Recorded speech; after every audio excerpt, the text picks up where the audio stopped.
The story of Lexi Howard in the television series Euphoria is a quiet revolution, a journey that unfolds not in the explosive, neon-lit chaos that surrounds many of her peers, but in the careful, observant silence of someone learning to claim her own voice. For too long, Lexi existed in the margins of her own life, defined almost entirely by her relationship to others. She was the good kid, the reliable daughter in the shadow of her mother's grief, the steadfast friend to the tumultuous Cassie. And, most famously, the overlooked sister in the dazzling, chaotic orbit of Cassie's beauty and drama. In the ecosystem of East Highland High School, a place ruled by social media, addiction, and performance, Lexi was the audience member, the wallflower taking detailed notes while the main characters played out their tragedies and comedies on the stage of adolescence. Her passivity was her armor, a way to avoid the brutal scrutiny and heartbreak that seemed to engulf everyone else. She watched Cassie's heart get broken. She witnessed Rue's self-destruction, and she endured the quiet loneliness of feeling fundamentally unseen, all while holding her feelings in, believing that her role was to support, to listen, and to remain the stable, uncomplicated backdrop against which more colorful lives were painted. This passive existence, however, was not a lack of thought or feeling, but rather a gathering of material. Lexi's keen eyes were always watching, her mind constantly processing the hypocrisy, the pain, and the absurd humor of the world around her. Her silence was not empty, it was filling up with stories. The turning point, the moment the passive observer began to transform into an active creator, came from a place of profound personal pain and frustration. Watching her sister Cassie spiral, becoming a version of herself that was entirely dependent on male validation, and seeing her childhood friend Rue on the brink of oblivion, Lexi reached a limit. The traditional methods of helping, the gentle words, the patient listening, were failing. She felt powerless, and in that feeling of powerlessness, a new, sharper power began to stir. She realized that to truly connect, to truly be seen and to make others see themselves clearly, she needed a new language. That language was theater. The idea for her play, which would eventually become the seismic event of the school year, was born from this need to reframe the narrative, to take the messy, painful, and often unspoken realities of her friends and present them back, not as gossip, but as art. The creation of the play was Lexi's journey from the passenger seat to the driver's seat of her own story. This was no longer about observing, it was about interpreting, structuring, and directing. Every moment of hesitation, every memory of heartache, every observation of social cruelty became a line of dialogue, a scene, a character.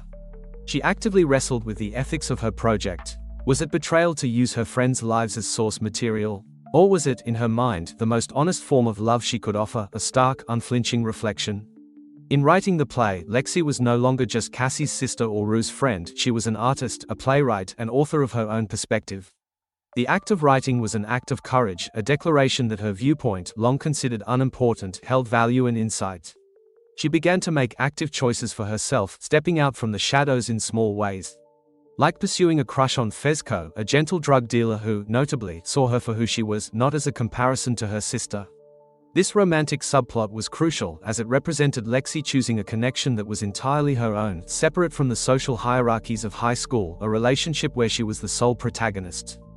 The night of the play's performance was the culmination of her metamorphosis, the moment the wallflower bloomed spectacularly and, in doing so, shook the entire greenhouse.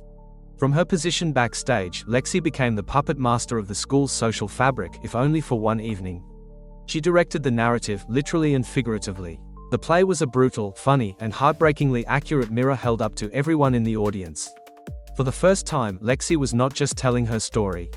She was controlling how it was told.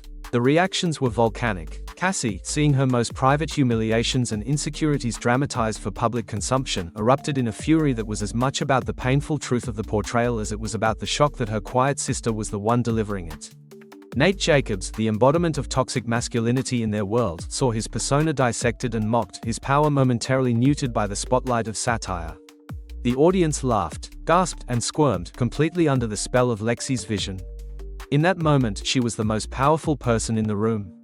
The passive observer had become the active provocateur, forcing her community to confront its own image.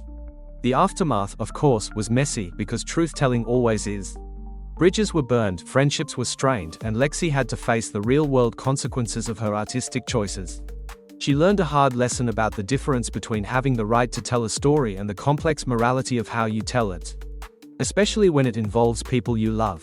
Yet, even in the fallout, her transformation remained complete. She was no longer the invisible girl. She had asserted her identity, not through rebellion or scandal, but through creativity and sheer will. She had taken the pain, the observation, and the loneliness of her passive years and alchemized it into something that commanded attention and respect. Lexi Howard's journey is, at its heart, a testament to the power of finding your own medium. For Rue, it was music; for Jules, it was fashion and fantasy; for Lexi, it was the written word and the staged scene. She moved from being a supporting character in everyone else's drama to the author of her own. Her path shows that you do not need to be the loudest or the most dramatic to have a voice. Sometimes, the quietest people are listening the hardest, and when they finally speak, they have the most profound things to say. From Wallflower to Playwright, Lexi's story is a blueprint for turning perception into power, and in doing so, finally stepping into the spotlight on your own terms.